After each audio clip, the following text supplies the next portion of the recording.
Good morning, students. Welcome back to your science online class. This is your science teacher, and today we will discuss the topics some other mode of nutrition and replenishing of soil. Students, in the previous class, we have studied about nutrition, photosynthesis, autotrophs, and heterotrophs. Now, apart from this, there are some plants which are heterotrophs, like they depends on other for their nutrition. And the examples are parasitic plants, symbiotic plants, saprotrophic plants, and insectivorous plants. Now, let's talk about these one by one. First is parasitic plants. It is a mode of nutrition in which organisms derive its nutrition from the body of other organisms without killing them. Students, look at this cascata plant, or we can say amarvale. This cascata plant climbs up on the other plant and absorb the nutrients. Now ये कैस्केटा plant जिस plant पे climb up करता है उसे host कहते हैं.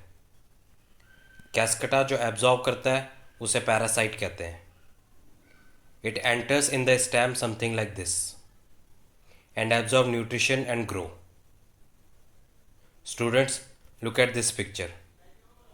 This is world's biggest flower called Rafflesia, and this is the another example of parasite because it attach with the other plants and take nutrition.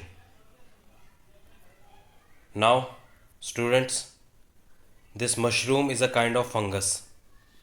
They take nutrients from the dead or decay matters. For example, fungus on this bread. These fungus firstly decompose the matter and then they take nutrients. So we can say the plants which secrete digestive juices on the dead or decay matter and convert it into a solution. Now students, आज से millions years पहले plants में एक बहुत ही अच्छी adaptation develop हुई. Proper nutrition न मिलने के कारण कुछ प्लांट्स को प्रॉपर नाइट्रोजन नहीं मिल पाती थी. So to complete their nutrition the plants started eating the other animals, and the given two plants are the common examples. First is Venus flytrap. It has a flat sensitive leaf which get closed when any insect enters on the leaf.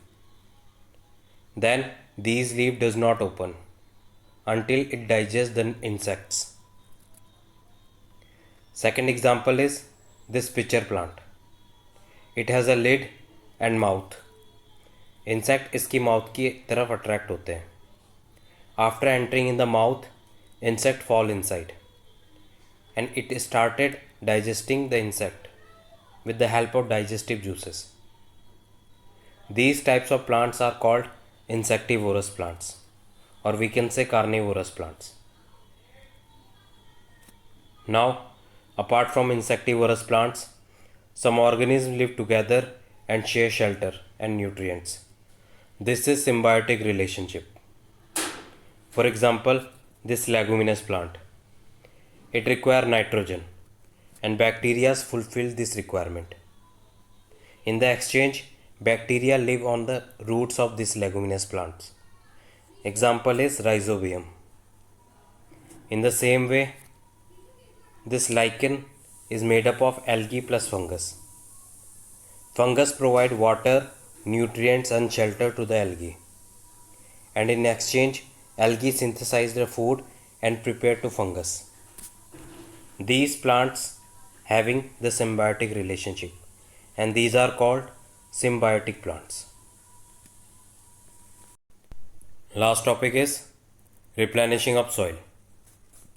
Students, by continuous farming, nutrients keep declining in the soil because plants continuously absorb the nutrients. So, to replenish these nutrients, we add manure and fertilizer so that nutrients get recover in the soil. जैसा कि हमने discuss किया था कि nitrogen, phosphorus and magnesium soil में important nutrients है. Manure and fertiliser के अलावा हम वहाँ पे लेगुमिनस प्लांट्स को भी ऐड कर सकते हैं। ये बैक्टीरिया जैसे कि राइजोबियम को फूड एंड शेल्टर प्रोवाइड कराते हैं और एक्सचेंज में न्यूट्रिएंट्स लेते हैं। So this is called the replenishing of soil. And with these two topics we have completed the chapter.